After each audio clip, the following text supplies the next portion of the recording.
Question देखते हैं। अगला क्वेश्चन है हमारा, among the following areas of UP which is maximum flood affected. ठीक है, तो देखो अगर आप स्टेट ऑफ उत्तर प्रदेश की बात करो तो एक चीज तो आपको सबसे पहले क्लियर है कि यूपी जो है ना, यहाँ पे हमको एलुवियल सॉइल मिलता है। ठीक है, सबसे पहले तो हम इस चीज को जानेंगे। और यहाँ पे बेसिकली यूपी और जो बिहार का रीजन है, यहाँ पे बहुत ही एडिक्वेट रेनफॉल आती है। And the rainfall is neither, अगर मैं पूरे बिहार की बात करूँ, बिहार के कॉन्टेक्स्ट में भी, not of a particular area, लेकिन पूरे बिहार के बारे में, तो rainfall is evenly distributed. Same is the case with Uttar Pradesh. लेकिन यहाँ पे क्वेश्चन हमसे ये पूछ रहा है कि उत्तर प्रदेश के किस एरिया में, नॉर्थ, ईस्ट, वेस्ट, साउथ, कौन सबसे ज्यादा फ्लड इफेक्टेड है। ठीक है, तो यहाँ पे हमारे पास है northern areas, eastern areas, western areas और मिडिल एरियाज। तो जो ईस्टर्न पार्ट ऑफ यूपी है, that is the most affected by flood. ठीक है, ये सबसे ज्यादा फ्लड प्रोन जोन है। अब मैं अगर उत्तर प्रदेश को पूरे को डिवाइड करूं, तो यहाँ पे बेसिकली जो डिवीजन है ये होता है, सबसे पहले हाई फ्लड अफेक्टेड रीजन, उसके बाद में बीच में है हमारा middle flood affected region, and last में है हमारा low flood affected region. Clear. और जो हाई फ्लड अफेक्टेड रीजन है, ये टोटल बिहार के अफेक्टेड रीजन का 48% कवर करता है। यानी कि अगर मैं बिहार में बिहार सॉरी, बीपीएससी को लेके बिहार याद आ रहा है, अगर मैं उत्तर प्रदेश की बात करूं, उत्तर प्रदेश में जो टोटल फ्लड इफेक्टेड जोन है, उसमें 48% जो है वो हाई फ्लड इफेक्टेड जोन के कैटेगरी के अंदर आते हैं। ये आपके लिए जानना बहुत जरूरी है। और उसमें जो ईस्टर्न सेक्टर है वो सबसे ज्यादा फ्लड प्रोन जोन है। Got the point. अगले क्वेश्चन की तरफ मूव करते हैं। देखो अगला क्वेश्चन क्या है। Black cotton soil is also known by which of the following name, भूर, बैंगर, रेगूर, खादर। तो इसका आंसर है रेगूर सॉइल। क्लियर। उसके पहले मैं आपको बता दूं कि सॉइल्स के जितने भी टाइप्स आपको सब याद होना चाहिए। For example, alluvial soil, red soil, laterite soil. और उसमें आपको बेसिकली क्या याद करना है ना, कि हर एक प्रकार का सॉइल जो है वो किस रीजन में बनता है, उसके लिए क्या क्लाइमेटिक कंडीशंस होते हैं, एंड इफ पॉसिबल तो उसमें किस चीजों की डेफिशिएंसी है, ये आप याद रखेंगे। कुछ ऐसे सॉइल्स होते हैं जो कि सर्टेन न्यूट्रिएंट्स में डेफिशिएंट होते हैं, for example sodium, potassium etcetera. और कुछ ऐसे होते हैं जिनमें उनकी एक्सेसिव क्वांटिटी होती है। तो ये आपको याद रखना है। अगर मैं एलुवियल सॉइल की ही बात करूं, तो एलुवियल सॉइल को हम दो पार्ट में डिवाइड करते हैं। एक होता है हमारा खादर सॉइल, एक है हमारा खादर सॉइल, और एक है हमारा बांगर सॉइल। ठीक है, तो जो खादर सॉइल है उसको बहुत लोग न्यू एलुवियम या फिर यंग एलुवियम कहते हैं, और बांगर को ओल्ड एलुवियम या फिर ओल्ड या फिर न्यू ओल्ड एक ही है, ओल्ड एलुवियम के नाम से इसको जाना जाता है। तो इसीलिए बांगर तो नहीं होगा, खादर नहीं होगा, रीजन बीइंग ये दोनों एलुवियल सॉइल के पार्ट है। तो इसका आंसर क्या हुआ, रेगुर सॉइल। रेगुर सॉइल। अब ये ब्लैक कॉटन सॉइल, देखो यहीं से आपको दो पीस ऑफ इंफॉर्मेशन मिल रही है। सबसे पहला पीस ऑफ इंफॉर्मेशन तो ये है कि this is black in colour, ये जो सॉइल है इसका जो कलर है वो ब्लैक होता है। और दूसरा, this kind of soil is suitable for the growth of cotton crops. और जो ब्लैक सॉइल की मात्रा है ना, ये हमको बेसिकली डेकन प्लेट्यू में मिलता है। अब डेकन प्लेट्यू में भी स्पेसिफिकली जो महाराष्ट्र वाले रीजन है, यहाँ पे हमको सबसे ज्यादा ब्लैक कॉटन सॉइल देखने के लिए मिलता है। क्लियर। और ये जो सॉइल है ना, इसके फॉर्मेशन का रीजन बहुत बार लोग बोलते हैं, जो बेसाल्टिक लावा का जो ओवरफ्लो है, यानी ग्राउंड के अंदर से जब लावा का ओवरफ्लो होता है और जब वो आके सरफेस पे सॉलिडिफाई होता है, उसकी वजह से हमें ये मिला है। और इंडिया के केस में this solidification has taken place around the Deccan plateau region. इसीलिए this is known as the black cotton soil. अब इसमें एक खासियत है, ये खासियत है कि this is a mature soil and has got very high, this has got very high water retention capacity. इसकी वाटर रिटेंशन कैपेसिटी बहुत हाई होती है, इसीलिए ये कॉटन के ग्रोथ में बहुत हेल्पफुल है। What the point. एक और इसका कैरेक्टरिस्टिक है, वो है सेल्फ फ्लोइंग। सेल्फ फ्लोइंग, और सेल्फ फ्लोइंग जो होता है ये होता है एरेशन के लिए, ताकि सॉइल जो है उसको एयर मिल पाए। इसीलिए अगर आप ब्लैक सॉइल को बहुत बार समर रीजन्स में देखोगे ना, तो आप देखोगे इसमें व्हाइट क्रैक्स डेवलप हो गए हैं। जैसे मान के चलो, अगर ये मेरा सॉइल, ये अगर मेरा ग्राउंड है, तो इस तरीके से देखो सॉइल बन जाता है, इसमें ये व्हाइट क्रैक्स डेवलप हो जाते हैं, ताकि एयर जो है ये अंदर में चल जाए और सेल्फ फ्लोइंग की जो इसमें फिनोमेना है वो एडिक्वेटली हम इसमें परफॉर्म कर सके। What the point. अगले देखिए, अगला क्वेश्चन क्या है। Which of the following statements regarding laterite soil of India is correct. ठीक है, तो लैटेराइट सॉइल के बारे में इनमें से कौन कौन सा स्टेटमेंट करेक्ट है। सबसे पहले, they are generally rich red in colour. Yes, region ये है कि इसमें ना we have iron present, presence of iron, जिसके चलते इसका जो कलर है वो रेड हो जाता है। लेकिन अब आपको एक चीज और अप्रिशिएट करना है कि एक different kind of soil all together होती है, जिसे हम रेड एंड येलो सॉइल के नाम से जानते हैं। तो सब्सिक्वेंट स्लाइड्स में मैं इनके बारे में भी डिस्कस करूंगा। क्लियर? अगला देखो, they are rich in nitrogen and potash. No, this is an incorrect statement. अगला देखो, they are well developed in Rajasthan and Uttar Pradesh. देखो, राजस्थान के बारे में अगर आपको नहीं भी पता है तो यूपी के बारे में आपको पता होना चाहिए कि यूपी जो है this is an agriculture dominated economy यहाँ पे हमको पाई जाती है, और यहाँ पे I have presence of alluvial soil mainly मिलता है। ठीक है, हो सकता है कि कुछ एरियाज में हमको लैटराइट सॉइल मिले, लेकिन वो बहुत वेल डेवलप्ड रीजन में नहीं है। Therefore this is also an incorrect statement. And tapioca and cashew nuts grow on hills, ये भी सही है, यानी कि 1 and 4 is the correct answer for this. अब ऑप्शन नंबर 2 जो है, they are rich in nitrogen and potash की जगह ये जस्ट ऑपोजिट हो जाएगा। क्या? जनरली जो लैटराइट सॉइल है ना, ये लैक करता है किस किस चीजों को? नाइट्रोजन को, लाइम को। लेकिन ये रिच किस में होता है? इन आयरन एंड एल्यूमिनियम। ये बहुत इंपॉर्टेंट है। और जो मेजर रीजन है इंडिया में जहां हमको लैटराइट सॉइल मिलते हैं, they are south Maharashtra, not Maharashtra but southern Maharashtra, part of Karnataka, part of Kerala. चलो, ये सब रीजन से ज्यादा नॉर्थ ईस्ट में एक जोन है, दैट इज मेघालय। तो मेघालय में हमको लैटराइट सॉइल एबिडेंट क्वांटिटी में मिलता है।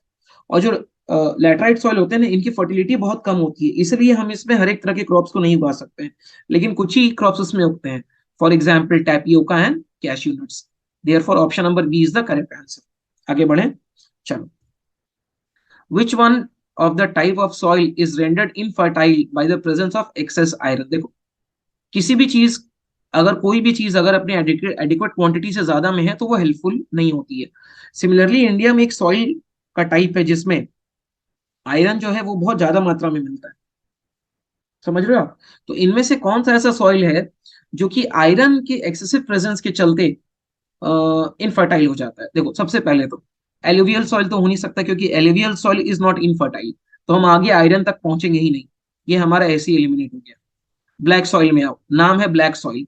अगर आपको थोड़ा भी पता है कि अगर आयरन का प्रेजेंस होगा, then the colour of the soil will be red in colour. Clear? तो इसीलिए अब यहाँ पे ब्लैक सॉइल यानी कि ब्लैक कलर का होगा। Again we can eliminate this option. Desert soil जो होते हैं ना, desert soil, they are basically sand, तो इनमें किसी भी चीज की एक्सेसिव नहीं होती है, वो बेसिकली लीच आउट हो जाते हैं। And podsolic is an acidic kind of a soil. Clear? इसका जो आंसर है वो है laterite soil. Excessive presence of iron के चलते laterite soil is not very much fertile. Clear? जो यहाँ पे किसी में से नहीं दिया है, therefore option number E is the correct answer. आगे बढ़िए। Which one of the following type of soil has the maximum water retention capacity? यानी कहने का मतलब ये है कि मान के चलो ये हमारा वो हार्ड इम्परमिएबल रॉक है, इसके ऊपर एक लेयर ऑफ सॉइल है। जब इसमें पानी जाता है तो ये जो सॉइल है ये इस पानी को अब्सॉर्ब कर लेता है और ये ग्राउंड में नहीं आने देता है। ये मीनिंग है वाटर रिटेंशन कैपेसिटी। तो इनमें से किसका सबसे कम यानी कि मिनिमम वाटर रिटेंशन कैपेसिटी है? तो आंसर है इसमें हमारा एलुवियल सैंड सॉइल। ठीक है? इसके पीछे का रीजन ये है कि इसकी जो वाटर होल्डिंग कैपेसिटी है that is minimum due to the presence of sandy loam. ठीक है? जिसके चलते इसका जो सैचुरेशन पॉइंट है ये तुरंत आ जाता है। यानी कि मान के चलो कि ये एक सॉइल है, इसमें हम वाटर ऐड किए जा रहे हैं, और क्योंकि इसमें सैंड प्रेजेंट है, देयरफॉर इसका जो वाटर रिटेंशन का सैचुरेशन है this comes a bit earlier. Therefore alluvial soil soil is a soil which has the minimum water retention और वाटर होल्डिंग कैपेसिटी। ठीक है, तो हमारा अगला क्वेश्चन है, which one of the following can be used to make acidic soil cultivable? ठीक है, तो सबसे पहले जानो एसिडिक सॉइल क्या होता है। हम क्या करते हैं ना, हम सॉइल के पीएच लेवल को कंप्यूट करते हैं, और अगर हमें पीएच वैल्यू लेस देन 7 आता है, so I get to know कि हमारा सॉइल एसिडिक है, and acidic soil is not good for cultivation. इसलिए I need to add some component, हम इसमें कुछ कंपोनेंट्स को ऐड करते हैं, और वो कंपोनेंट्स को ऐड करने के बाद the soil becomes very much cultivable. Clear? अब देखो, आप इसमें you can add a variety of things. For example, generally हम क्या करते हैं ना, we add calcium and gypsum, and when these two things are added, जब हम ये दो चीजों को ऐड करते हैं, then our soil becomes cultivable.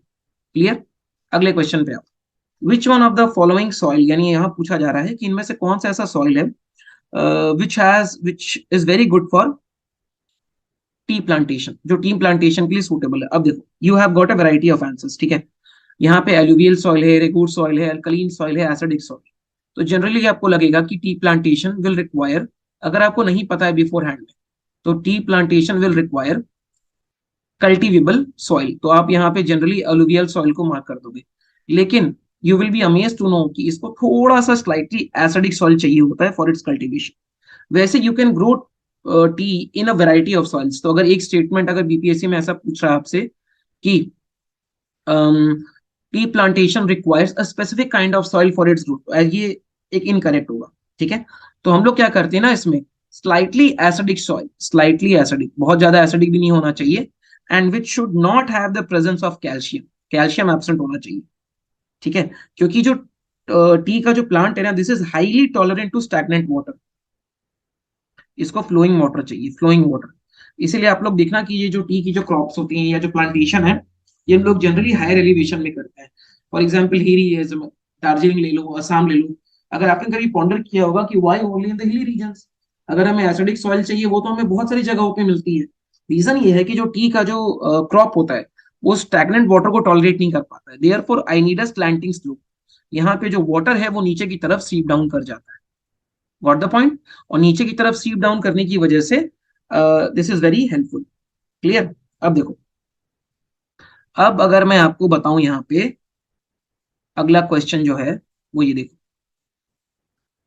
अगला हमारे यहाँ कॉन्सेप्ट यहाँ पे हम लोग ये यूज कर रहे हैं कि टी जो है उसको बहुत हेवी रेनफॉल चाहिए, the rainfall should be very heavy. तो अगर रेनफॉल हेवी है तो वाटर तो वहां पे स्टैग्नेट करेगा ही। तो अगेन द सिमिलर रीजन कि हम इसको हिली टेरेन में ग्रो करते हैं, ठीक है। उसके बाद देखो, इसको बहुत ही वेल मैनेज्ड ड्रेनेज सिस्टम भी चाहिए, ठीक है। वेल मैनेज्ड ड्रेनेज सिस्टम, ये चीज तो क्लियर हो गया आपको। Therefore acidic soil is required for the growth of tea plantation. अगला क्वेश्चन देखिए, विच one of the following areas in India the problem of soil erosion is critical. Critical का मतलब ये है कि the problem of soil erosion is of gigantic proportions, यानी कि बहुत लार्जर क्वांटिटी में हमको सॉइल इरोजन का प्रॉब्लम देखने को मिलता है, ठीक है। तो आपके पास आंसर है शिवालिक का foot hills, Dandakaranya, Meghalaya प्लेटू and Malwa प्लेटू। तो जो foot hills of Shivalik ranges है, यहाँ पे सॉइल इरोजन की प्रॉब्लम एक बहुत जाइजेंटिक प्रोपोर्शन ले चुकी है, ठीक है। अब यहाँ पे कुछ स्पेसिफिक रीजन्स है जहाँ पे मैक्सिमम सॉइल इरोजन होता है, जैसे कि आपको पता है जहां जहां बैरन लैंड्स होते हैं वहां वहां एयर जो है वो एज एन इरोशनल एजेंट की तरीके से सॉइल को इरोड करता है। तो बैरन लैंड्स कहाँ पे, barren and regions of Chambal and Yamuna river, ठीक है। उसके बाद में foot hills of western Himalayas, western Himalayas के जो फुट हिल्स है वहां पे भी इरोजन की प्रॉब्लम बहुत बड़ी है, ठीक है। और ये इंक्लूड करते हैं फुट हिल्स ऑफ शिवालिस। अब उसके बाद में छोटा नागपुर प्लेट्यू, यहाँ पे भी ये प्रॉब्लम बहुत ज्यादा है, छोटा नागपुर प्लेट्यू। अब हमारे ऑप्शन में इन तीन में से only one is given, that is foothill areas of Shivalik ranges, therefore that is only the correct answer. और भी बहुत सारे रीजन है जैसे कि ताप्ती और साबरमती वैली के बीच वाले रीजन। उसके बाद में चलो नीचे में मैं यहाँ मेंशन कर देता हूँ, जहां जहां पे हमको ब्लैक सॉइल मिलता है, black soil area of Maharashtra, arid region of Haryana, यहाँ पे भी soil erosion is a very bigger problem, okay. अगले कॉन्सेप्ट पे आओ, which one of the following is not a correct method to attain soil fertility. तो यहाँ पे अटेन से ज्यादा अगर आप यहाँ पे रिटेन वर्ड यूज करते, that would have been a better terminology. तो आपको पता है कि as of now, due to, चलो मैं यहाँ पे थोड़ा सा चार्ट बनाता हूँ, due to increasing population we need more food, and for more food, लेकिन हमारा जो लैंड एरिया है वो तो कांस्टेंट है, so I need to increase the productivity, productivity को इंक्रीज करना है rather than production, therefore increasing use of fertilizers, जिसके चलते the fertility of the soil is decreasing. तो हमको क्या करना है, सॉइल की फर्टिलिटी को रिटेन करना है ताकि हम एक लंबे समय तक उस सॉइल को यूज कर सकें फॉर प्रोडक्शन ऑफ क्रॉप। इनमें से कौन सा एक सही मेथड नहीं है, is not a correct method. तो सबसे पहले देखो, crop rotation is a very good method, let me tell you why. मान के चलो आपने अगर अपने सॉइल में राइस को सो किया है, सो राइस विल टेक से for example x nutrient from the soil, अब अगर आप राइस को ही हर बार उगा रहे हो तो ये हमेशा सॉइल से एक्स न्यूट्रिएंट ले लेगा, and a time will come where the soil will be deficient in X nutrient. फिर जब आप उसमें राइस लगाओगे तो राइस होगा ही नहीं। इससे बढ़िया क्या है कि आप एक बार राइस लगाओ जो एक्स न्यूट्रिएंट ले रहा है, और अगले साइकिल में आप उसमें वीट लगाओ। वीट अगर वाई न्यूट्रिएंट ले रहा है तो जब वो वाइट न्यूट्रिएंट को सक करेगा, then the soil will have ample opportunity to recuperate the ex nutrient. और अगले साइकिल में फिर से जब आप राइस लगाओगे तो उसके पास टाइम है, वो वाई न्यूट्रिएंट को रिक्यूपरेट कर लेगा। क्लियर? सेम लॉजिक जाता है मिक्स्ड कल्टीवेशन से और मल्टीपल क्रॉपिंग के साथ। मल्टीपल क्रॉपिंग का मतलब है कि आप डिफरेंट क्रॉप्स लगा रहे हो, ठीक है, सेम फील्ड में। अगर आपको क्रॉपिंग करनी है तो आप कुछ एरिया में यू आर सोइंग वीट, कुछ में राइस, कुछ में मिलेट्स। लेकिन modification of seed is not a good example. इसमें आप एग्जाम्पल ले लो जेनेटिकली मॉडिफाइड सीड्स को लेके, इससे आपकी सॉइल फर्टिलिटी रिटेन नहीं रहने वाली। क्लियर? आगे बढ़े, देखो क्या ऑप्शन है। Which one of the following tree is abundant in the temperate zone of western Himalayas. अब आप क्या करोगे, अपने एंड से आप जाओगे और हिमालयास में एलिवेशन के हिसाब से आप जाके रीड करोगे कि what kind of vegetation is found over there. क्योंकि वेजिटेशन का सीधा सीधा जो पैरामीटर है दैट इज क्लाइमेट, एल्टीट्यूड, ये सारे वेजिटेशन को इम्पैक्ट करता है। तो वेस्टर्न हिमालयाज की जो जोन है वहां पे हमको मिलते हैं दियोदर ट्रीज। दियोदर ट्रीज। अब वेस्टर्न हिमालयाज का अगर मैं एलिवेशन की बात करूं, so that is between 1500 to 2500 metres. और इसका जो टेम्परेट रीजन है that is rich in deodar, शीन, पीर और अदर कॉनिफेरस ट्रीज जिसके की बहुत ब्रॉड लीव्स होते हैं। ठीक है, और देवदार ट्रीज जो है ये हमको वहां पे अबंडेंस में मिलते हैं। आगे आओ। Indira Gandhi canal has it source in, clear cut answer, Harike barrage में इसका सोर्स है। इंदिरा गांधी कैनाल जो है ना ये ओरिजिनेट करता है Harike barrage, near the Confluence of, near the Confluence, Confluence यानी कि जहां पे दो रिवर्स आके मीट करे। और ये दो रिवर हैं सतलज एंड ब्यास रिवर। और ये किस रीजन में आके मीट करता है, ये पंजाब में मीट करता है। और पंजाब में भी specifically in the Firozpur district. Clear है, समझ में आया? फिरोजपुर डिस्ट्रिक्ट में आके मर्ज करता है। So this is the answer. अब थोड़ा सा और कुछ आप चीज जान लो। इंदिरा गांधी कैनाल जो है ना इसका जो टोटल लेंथ है, length of the total system is approximately 649 kilometre. और ये बहुत सारे डिस्ट्रिक्ट ऑफ राजस्थान को पानी देता है। अगर मैं कुछ डिस्ट्रिक्ट का यहाँ पे नाम लूं, सो दे आर गंगानगर, शायद इसका नाम आपने नहीं सुना होगा, लेकिन अब जो डिस्ट्रिक्ट लिख रहा हूँ इसका नाम आपने सुना होगा, Bikaner. Then we have Jodhpur and Jaisalmer, Jodhpur and Jaisalmer. So mainly western Rajasthan का जो रीजन है that is given water by Indira Gandhi का। What the point? आगे देखो। Which one of the following pair is not correctly matched, यानी इनमें इनकरेक्ट। क्लियर है? तो देखो इसमें इनकरेक्ट में क्या क्या है। हमारे पास में we have Gobind Sagar in Sutlej, Ukai reservoir in Tapi. चलो यहाँ पे लेट मी टेल यू, सबसे पहले तो ये जान लो, गोविंद नगर जो है ना this is a man made reservoir which is situated in Bilaspur district of Himachal Pradesh. ठीक है, और ये हमको फॉर्म्ड है in the Bhakra Nangal dam. ठीक है, ये सबसे पहले तो मैन मेड है, और ये हमको सोनभद्र एरिया उत्तर प्रदेश। क्लियर? उसके बाद है हमारे पास गांधी सागर। ये कुछ कुछ मैं आपको सागर्स के बारे में बता रहा हूँ। ठीक है, जो गांधी सागर लेक है वो हमको चंबल वैली वगैरह में मिलता है। तो ये जो तीन लेक है ना, दो, Wular lake and Kolleru lake, this is incorrectly match, therefore option number E is the correct answer.